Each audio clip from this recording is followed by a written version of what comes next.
Praise the Lord. Purihin ng Panginoon. Tumigil tayong lahat. Napakagandang awit at napakagandang pagkakawit. Amen. Kala ko nakapig ng system base. Let's study the Word of God ngayong hapong ito. Tayo po ay magbe-break muna sa pinag-aaralan natin pag Sabado sa mga churches in the Book of Revelation. And gusto kong mag-aral tayo ng iba't ibang mga Christ-like attitudes na importante sa buhay natin bilang Kristiyano. Simulan natin ngayon. So, ito ang ating pag-uusapan patungkol sa pagiging judgmental. No? Kasi maraming judgmental sa atin dito. Isa na ako doon, judge ko na kayo. Judge not, but judge right. Sabi ni Jesus, isa sa pinakasikat na verse na alam natin, Matthew 7:1, judge not, that ye be not judged. Huwag niyong husgahan ang iba, para hindi rin kayo husgahan. Manalangin tayo mga kapatid. Lord, maraming salamat po sa hapong ito na binigay niyo sa amin, na kami po ay nakapagtipon-tipon para purihin ka, sambahin ka, para pasalamatan ka, Panginoon. Thank you, God, for all the blessings sa buong linggo na halos natatapos na, Panginoon, at hindi ka nagkulang sa amin, pinagpapala mo kami, at ikaw ang napakabuting Diyos, Panginoon, sa buhay namin. Lord, as we study your word, ikaw po ang magturo sa amin patuloy, patuloy mong i-guide ang buhay namin, at ikaw ang mag-glorify, Panginoon. Bigyan mo kami ng wisdom at dagdag na kaalaman na dapat namin malaman, Panginoon. Sa pangalan po ni Jesus, Amen. Please be seated. Isa po sa pinaka-ginagamit na verse in the Bible, ito pong judge not. Pero dito, yung pong verse na yan, isa po rin yan sa pinaka-misunderstood o mali ang pagkakaintindi ng marami sa verse na yan. Dahil sa verse na yan, sasabihin ng iba, hindi mo ako pwedeng sabihan na mali ako. Judgmental ka. Sabi sa Bible, judge not. Diba? Pero mali po na intindihin ang verse na yan, na ang ibig sabihin ay pinagbabawalan ni Jesus ang lahat ng klase ng judgment. Hindi po. Hindi po meaning ng verse na yan na lahat ng klase ng judgment ay bawal. Hindi po. Kasi napakaraming pagkakataon na kailangan natin gamitin ang ating utak at gumawa ng matalino at maka-Diyos na judgment. Halimbawa, sa klase po ng friends na pipiliin ninyo o sa inyong mapapangasawa sa mga young people, kailangan mong mag-judge at gumawa ng matalino at maka-Diyos na desisyon kung sinong pipiliin mo to influence you, to be your friends, to be your lifetime partner. Sa pagtuturo at pagdidisiplina sa mga anak, kailangan mo gumamit ng matalinong judgment para maturuan mo mabuti ng iyong mga anak. Kung ikaw ay boss o manager ng isang kumpanya, kailangan mo gumamit ng matalinong judgment kung tama bang ka-business, yung mga nakikipag-business sa'yo, kung sino ang kukunin mong tauhan, kung sino ang ipopromote mo. Even sa church, as a pastor, kailangan ng isang pastor na gumawa ng matalinong judgment. Sino bang i-assign niya sa iba't ibang ministries? Ano bang dapat na schedule? Hindi ibig sabihin na sinabi ni Jesus na judge not, bawal ka na mag-judge. No? Hindi yan sumasakop sa lahat ng klaseng judgment. Napakadaming pagkakataon na kailangan natin gamitin ang ating utak, gumawa ng matalino at maka-Diyos na judgment. Ang ibig sabihin ni Jesus Christ, sa Matthew 7:1, ang tinutukoy niya na maling paghuhusga ay yung hypocritical, self-righteous judgment. Yan ang sinasabi ni Jesus na wag. Yung paghuhusga sa kapwa, sa kamalian nila, pero sa totoo, ikaw naman ay mas madaming kasalanan sa buhay mo na ginagawa. Paghuhusga dahil sa pag-iisip mo, ikaw ang mas banal. Sa totoo, ikaw ay nagmamayabang lang at gusto mo lang pakita that you are better than that person that you are judging. Yan ang tinatawag na hypocritical, pagiging hipokrito, self-righteous judgment. Yan ang klase ng judgment na sinasabi ni Jesus Christ na huwag natin gawin. Kasi if you look at the context of those verses, yun ang sinasabi. Kasi meron ang context nun, may kwento, may isang humuhusga sa isang kapwa niya, ikaw makasalanan, ako mas banal ako. Yan yung kwento nun. So, ngayon po, we will try to answer what is sinful judgment and what is godly judgment. Una, The danger of a judgmental spirit. Yan dapat ma-overcome natin mga kapatid. Letter A, hypocritical and self-righteous judgmental people play God. Yan, ito ang makikita natin sa mga may hypocritical, self-righteous, judgmental people, may spirito silang ganon, they play God. Ang mga tao na huhusga sa maling paraan ay nagfi-feeling Diyos. Nanghuhusga ka ng tao kahit hindi mo naman alam yung buong kwento. Kahit hindi mo naman alam yung motibo, bakit nila nagawa yung kanilang ginawa. So, ikaw ay nagfi-feeling Diyos. You are playing God. Yung mga nag-church sa simbahan na yan, papunta lahat yan sa impyerno. Hinusgahan mo agad, no? At akala mo ikaw ang Diyos, at alam mo, kilala mo lahat ng taong yan. Ay, ang taong yan, papansin lang yan, kaya active yan sa church. Ito mo, laging papansin yan. Nandun siya sa lahat, umiepal sa lahat ng ministry, at nagpapasikat lang yan. Mga kapatid, yan yung tinatawag na self-righteous judgment. Bakit? Hindi mo alam yung motive niya. Hindi mo nakikita yung puso niya. Hindi ka ang Diyos para husgahan mo ang motibo ng isang tao sa kanyang ginagawa. Especially if he is serving the Lord sa paglilingkod sa Diyos. It is only God who has the right to judge His servants, His people. Sabi ng Romans 14:4, sino ka upang humatol sa lingkod ng iba? Sino ba ang master natin dito? Ang Diyos. Hindi mo ba? Hindi ako. Hindi kahit sinong tao. Our master is God. Kaya sabi dito ng salita nito, sino ka para humatol sa likod ng iba? Ang Panginoon lamang niya ang makakahatol kung siya'y karapat-dapat o hindi. At ituturing naman siyang karapat-dapat sapagkat kayang gawin iyon ng Panginoon. Ang Diyos lang ang makakapag-judge sa bawat isa sa atin, sa ating mga ginagawang paglilingkod sa Kanya dahil siya ang nakakakita ng ating mga puso. Sabi minsan natin, naku, layuan niyo yung taong yan, masamang impluensya yan. Makasalanan yan. No? Nasabi mo yon dahil sa nakita mo meron siyang tato. O kaya dahil nakita mo siyang minsan nagsisigarilyo. O kaya medyo nasaseksihan ka masyado sa itsura niya, sa damit niya. O kaya medyo malakas siya magsalita. Pero hindi mo naman talaga kilala yung tao. Hindi mo alam yung tunay niyang ugali. Hindi mo alam sobrang sipag pala ng taong yan. Sobrang galang niya pala pag nakikipag-usap. Hindi mo alam, nagsasacrifice pala siya ng todo para sa kanyang pamilya na halos wala nang time na sa kakatrabaho. Pero ikaw, may nakita lang na negative, nakita mo siya may tato, nakita mo minsan nagyosi, you judge immediately that person. That is hypocritical and self-righteous judgment. And you are playing God because you don't know the heart of that person, the life of that person, what he is going through, where he comes from. Ang mga tao nag-uhusga na ganyang klase ay nag-feeling Diyos, mga kapatid. Huwag po tayong mag-feeling Diyos. Diyan po ba kayo? Tingnan mo nga yung katabi mo. Sabihin mo sa kanya, huwag kang mag-feeling Diyos. Huwag tayong manghusga na wala naman tayong alam sa isang tao. Amen? Hindi natin alam ang buong kwento. Hindi natin alam ang motibo sa kanilang ginagawa, hindi natin nababasa ang kanilang puso. Don't play God, don't judge hypocritically.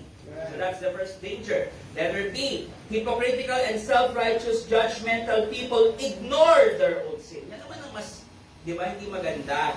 No, na husga ka ng husga, hindi mo nakikita, mas malaki pa ang iyong ginagawang kamalian.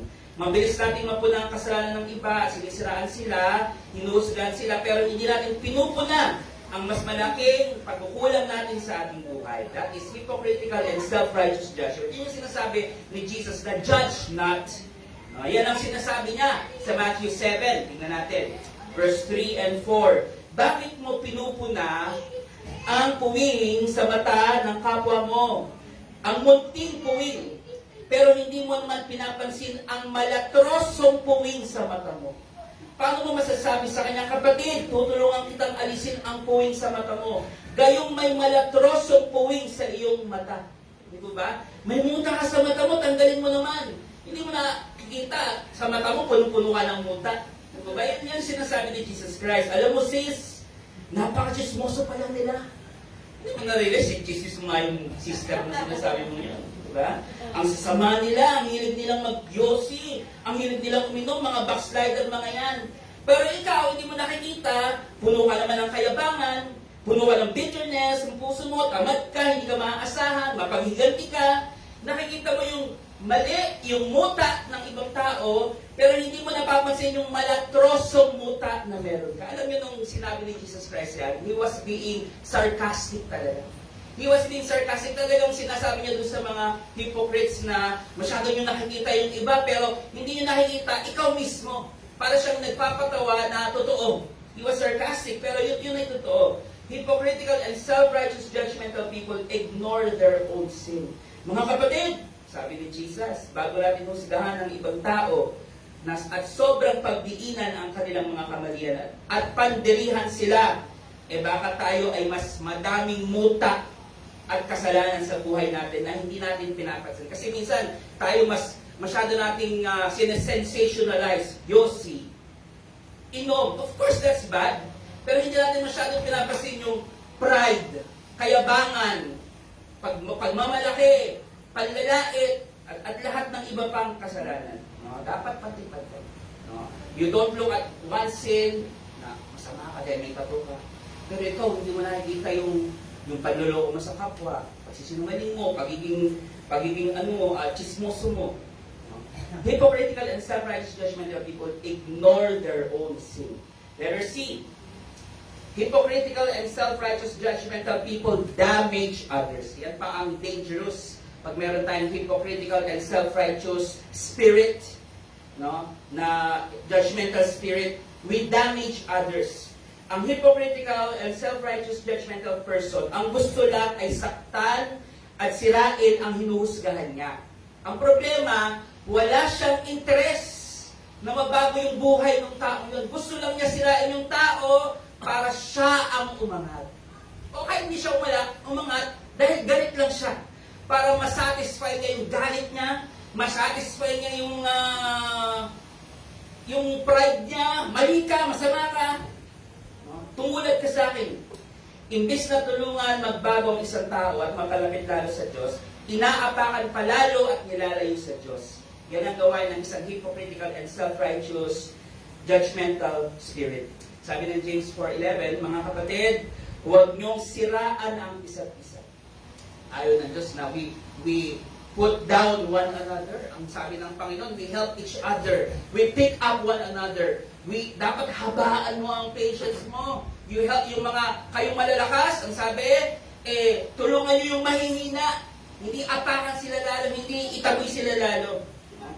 Mga kapatid, pag may kapatiran tayong lumaksak at nagkamali, hindi natin gawain na apakan, pagtawanan, kundi tulungan, ibangon, ilapit lalo sa Panginoon.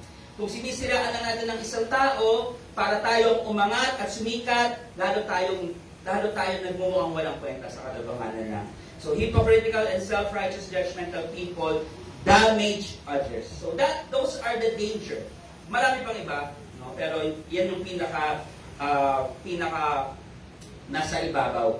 The danger of a judgmental spirit is they play God, they ignore their own sin, and they damage others. Number 2, the command for godly judgment.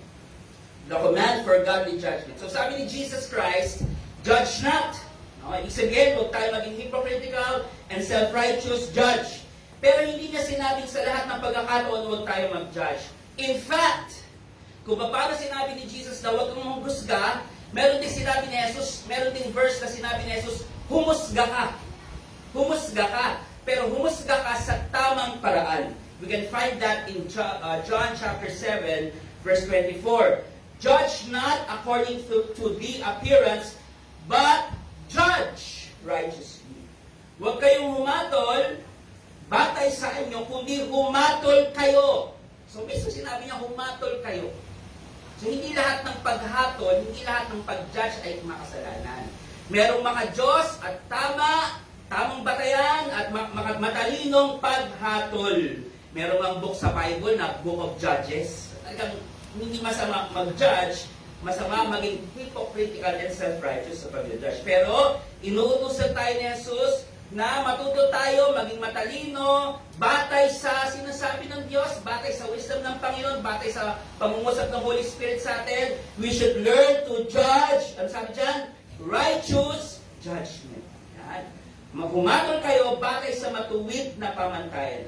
Ang problema ay hindi dahil nag-judge tayo, kundi kung paano ka mag-judge. Yun ang problema. Dapat matutunan natin na maka-Diyos at matuwid na klase ng paghabol. Letter A, godly judgment starts with self-examination.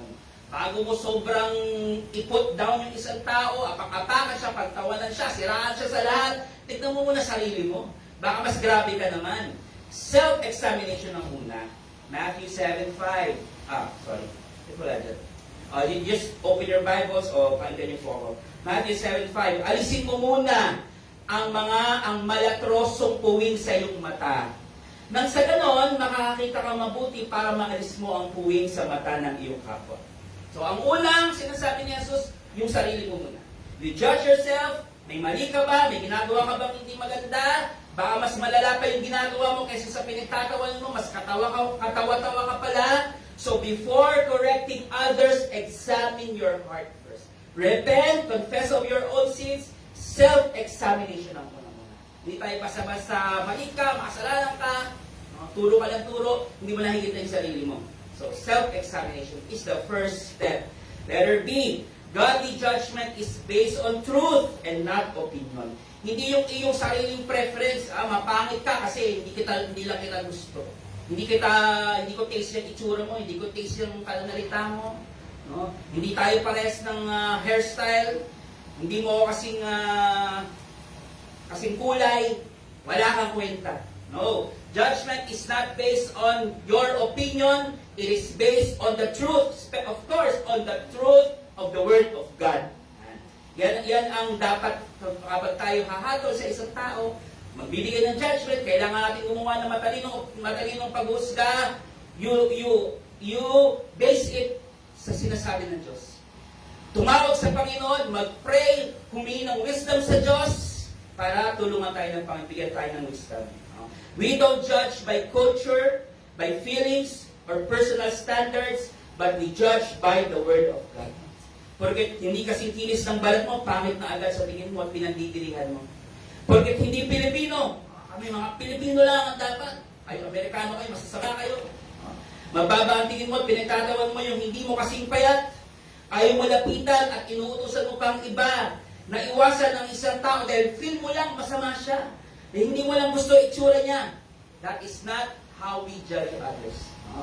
We judge others by the Word of God.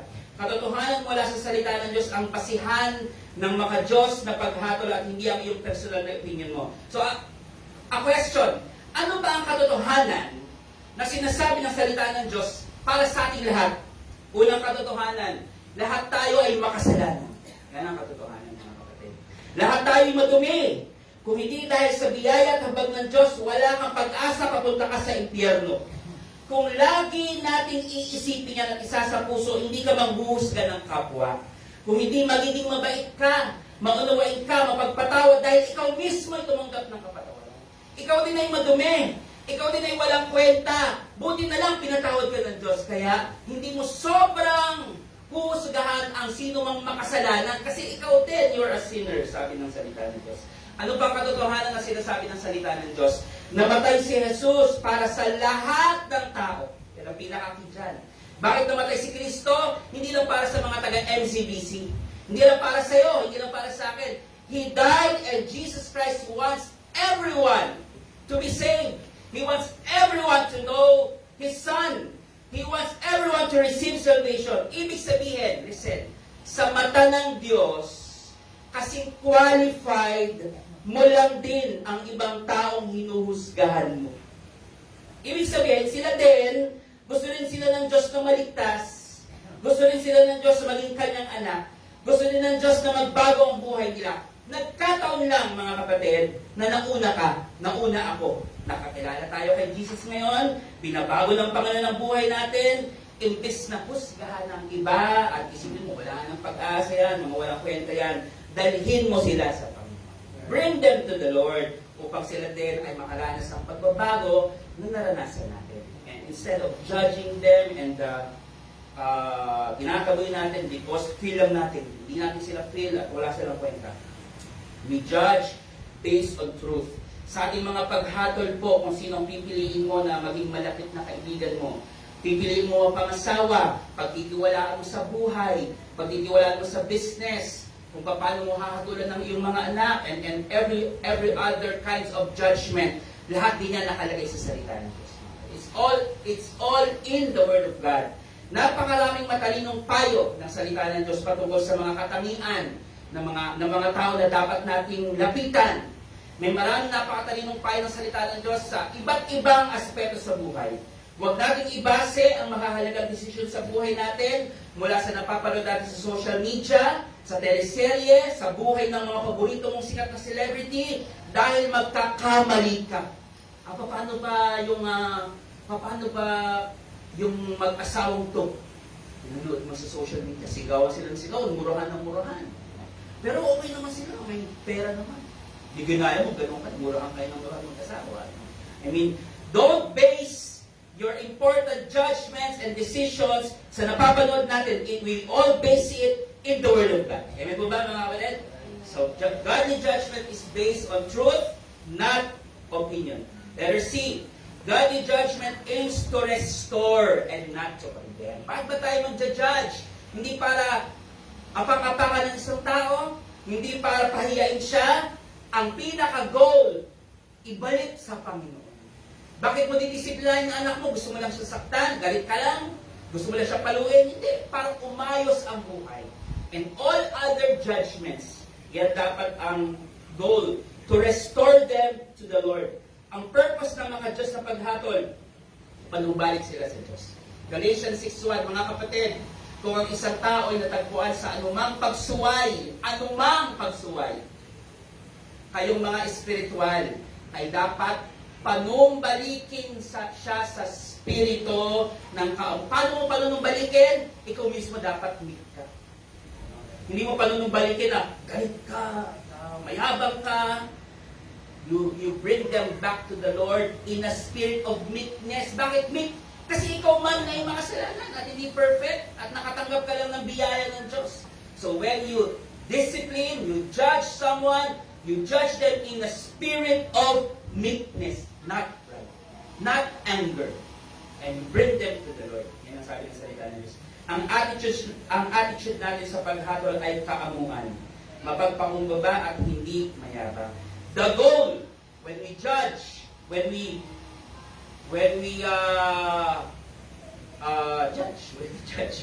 discipline, the goal is healing. Diba? Repentance, growth, not humiliation. Ang goal natin ay ituwid ang pagkakamali, mailayo sa pagkakasira ng buhay, hindi lalo pang sirain ng buhay at pahiyain at husgahan at apakapakan ng isang tao. Ang goal natin ay mag-glorify ang Panginoon. Hindi itaas ang ating sarili. Hindi itaas ka. Kami banal, masama ka. Gumaya ka muna sa amin bago ka namin tanggapin. The goal is to restore, not to condemn. So, that is godly judgment. Okay? Godly judgment aims to restore, not condemn. Number 3, godly act. So, the command for godly judgment, number 1, self-examination. Number 2, it's based on truth, not opinion. Number 3, it aims to restore and condemn. Marami ba? Pero that is on the top of the list. Okay? Letter C, or number 3. How do we judge? What is the attitude, godly attitude in making judgment? Letter A, judge with humility. Pag tayo maghuhusga, dapat may pagpakumbabang spirito. Philippians chapter 2, verse 3. Huwag niyong gawin ang anuman sa pagpapaligsahan o pagmamataas, kung hindi sa kababaan, sa humility. Ituring ng iba ay higit na mabuti kaysa sa inyong sarili. So, lagi po natin isang puso yan. Tayo man ay makasalanan, tumanggap ng kapatawaran ng Diyos, binago ni Jesus ang buhay. Kaya sa ating paghatol sa iba, dapat po ay nangingibabaw ang humble attitude. Letter B, we judge with mercy.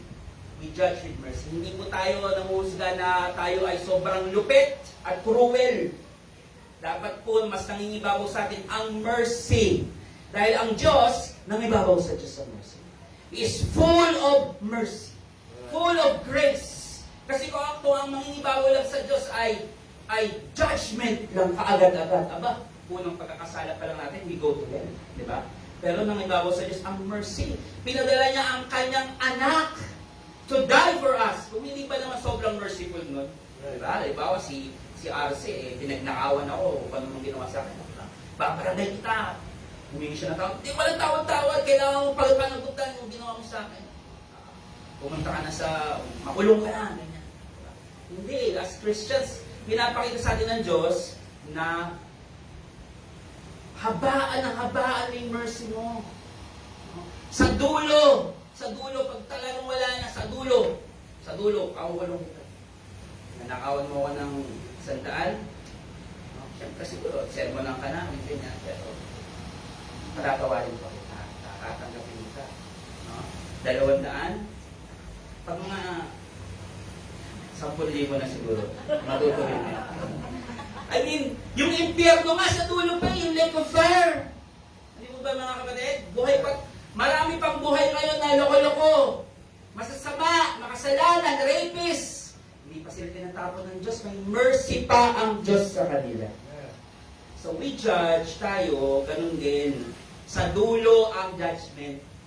Mercy muna, mercy, grace, forgiveness. James 2:13. Walang awang hahatulan ng Diyos ang hindi marunong maawa. Pero ang maawain sa kapwa ay hindi kailangan matakot sa oras ng paghahatol. Truth without mercy is cruelty. But mercy without truth is compromise. So godly judgment folds both.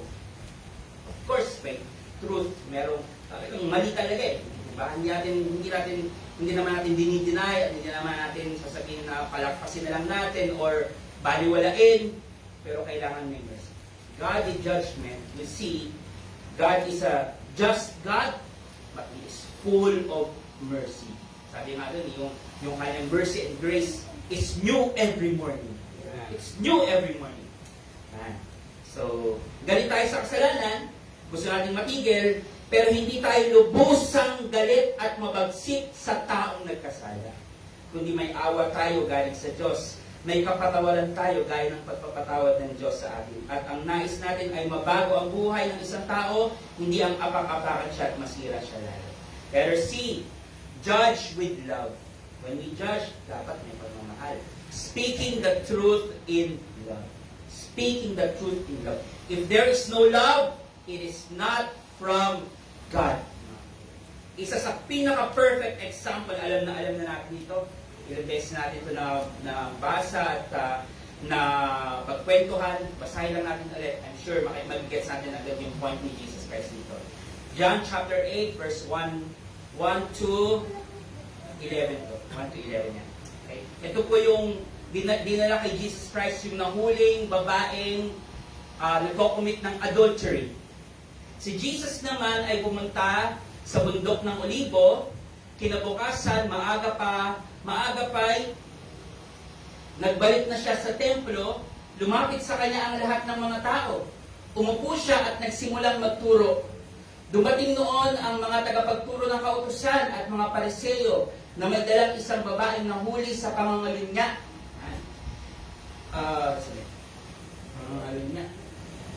Iniharap nila ito sa karamihan. At sinabi kay Jesus, Guro, ang babaeng ito'y nahuli sa aktong pangangalunya. Ayon sa kautusan ni Moises, dapat batuhin hanggang sa mamatay ang mga katulad niya. Walang mercy talaga, talagang judgment agad. Tama naman sinasabi nila, yung talagang nakalagay sa law, talagang dapat batuhin, patayin. Diba? So dapat siya batuhin hanggang sa mamatay. Ano naman ang masasabi nyo? Itinanong nila ito upang subukin siya. At nang may maiparatang sila laban sa kanya. Ngunit yumuulang si Jesus at sumulat sa lupa sa pamamagitan ng daliri. Patuloy sila sa pagtatanong, kaya tumayo si Jesus at nagsalita. Talagang pinipressure nila si Jesus. Jesus, ano ba gagawin natin? Susundin ba natin yung sinabi ni Moses? Babatayin na ba natin siya? Sabi sa batas? At papatayin na natin siya kasi nahuli siya sa napakatinding kasalanan, adultery. Hindi basta-basta kasalanan yun. Anong sabi ni Jesus? Ang sino man sa inyo na walang kasalanan, ang siyang maunang bumato sa kanya. Yan ang sinabi ni Jesus. Sige, tama sinabi ni Moses. Batuhin siya, patayin siya. Pero ang unang dapat bumato, yung walang kasalanan kagaya niya. Diba? So anong sabi ng mga tao? At muli siyang yumuko at sumulat sa lupa. Nang marinig nila iyon, sila'y isa-isang umalis. Napahiya sila. Kasi nag-gets nila eh. Hindi pala kami karapat-dapat pumusga. Dahil kami ay makasalanan din. Baka mas grabe pa. They were judging her hypocritically and self-righteous kasi pinagdidiinan nila yung kanyang kasalanan na adultery, pero sila mas grabe ang kanilang kasalanan. Sila ay liar, hypocrites, sila ay mas marami pa silang kasalanan. Kaya sabi ni Jesus, sige, patayin niyo siya. Pero sa totoo, kayo mas karapat-dapat din kayo mamatay. Dahil kayo ay sobrang makasalanan pa kaysa sa kanya.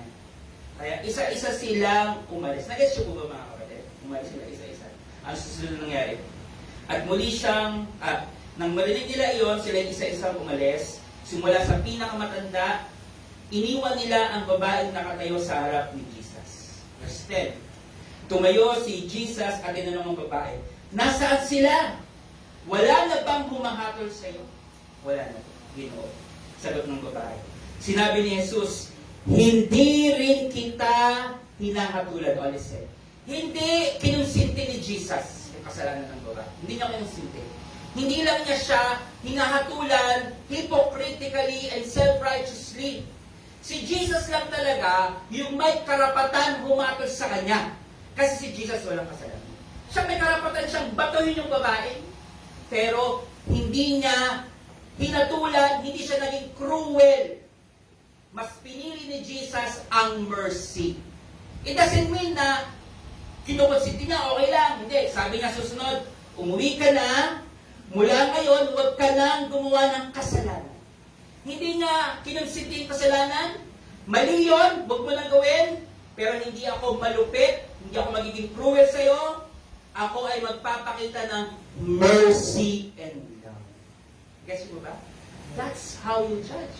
You judge with mercy, with love, bigyan mo ng chance. It doesn't mean na kinonsinti mo yung kasalanan. Sabi ni Jesus, huwag mo nang gawin. Pero hindi kita babatuhin kahit pwede akong bumatay. Jesus did not ignore the sin. Sabi niya, humito sa kasalanan. But He did not crush the sin. Hindi niya binaliwala yung kasalanan. Mali yan, huwag mo nang ulitin. Hindi dapat. Pero hindi niya mas sinira pa at inapakal at dinurog yung babaeng makasalanan. Kasi she has already experienced so much embarrassment. Andun siya, subad-ubad siya. Napahiya na siya sa lahat. Siguro sa isip ni Jesus, sapat na. Sapat na napahiya na siya. No? At mas dapat mercy. Binigyan niya pa ng pagkakataon magbago yung babae. For sure, pag tinulit-ulit ng babae nun, mauubos din ng awa ng Diyos. Maaabutan din siya ng disiplina ng Panginoon. Pero at that point, yung may karapatang humusga, hindi naghusga, nagpakita ng mercy. Yung walang karapatang humusga, sila pa yung mas malupit. Patayin na natin siya, Jesus! Batayin na natin siya! So, we see here, Jesus did not ignore the sin, but He did not crush that sinner. He was full of humility, mercy, love. That's how we judge. That is the attitude, the godly attitude for judgment. Full of humility, mercy, and love. There are two wrong extremes. Ito na po tayo natapos. Yung being judgmental na hypocritical and self-righteous, hindi dapat. But refusing to judge at all, hindi rin dapat. Hindi rin dapat. Dapat we should find the right balance, righteous judgment. So, as we end, let's ask ourselves, do I criticize people more than I pray for them? Do I correct others without examining myself? Mas naninira ba ako at nakikita ko kamalian ng tao kaysa sa ipag-pray sila? Mas pinapansin ko bang kamalian ng iba kaya hindi ko pinapansin ng aking sarili? Do I speak the truth with love or with pride? So, let's be careful how we judge. Let's be let's learn to faithfully judge righteously. Sapagkat, isang araw, lahat po tayo haharap sa pinaka-judge ang Diyos. Sabi po ng 2 Corinthians 5:10, we will all appear before the judgment seat of Christ. Yan ang totoong judgment. So tayo, let's judge not, but judge right. Yan tayo sa right. Tumayo po tayo lahat mga kapatid. Let's come to the Lord in prayer. Panginoong Diyos, aming Ama, maraming salamat po sa iyong salita at sa wisdom galing sa iyo, Panginoon. Help us, Lord. Hindi namin kaya on our own sapagkat marami kaming weaknesses, Panginoon. But with your guidance, with your word, Lord, ay alam ko magagawa namin to judge righteously. Parang katulad ng sabi mo. I pray, God, na hindi kami maging hypocritical and self-righteous when we judge. Kundi when we judge, we are full of humility and love and mercy. Katulad ng sinasabi mo sa amin. Forgive us of our sins, Lord God, and help us to humbly accept your word. Maraming salamat po, Panginoon, at patuloy ka mangusap sa bawat isa sa hapon ito.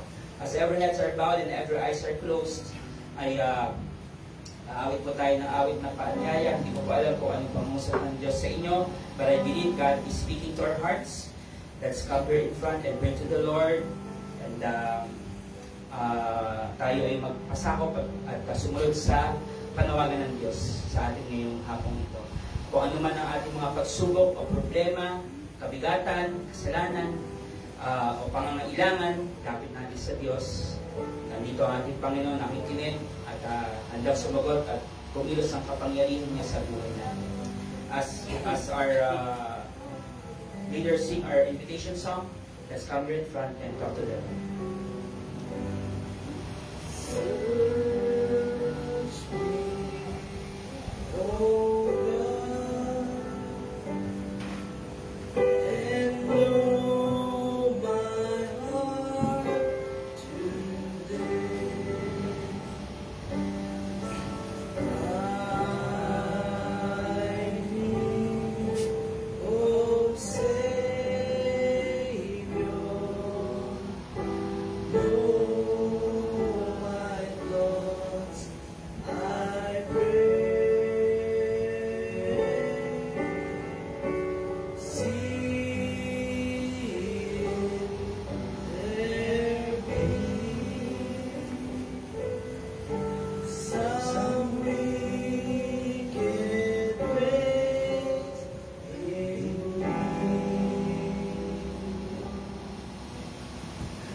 Patuloy lang po tayo manalangin, mga kapatid.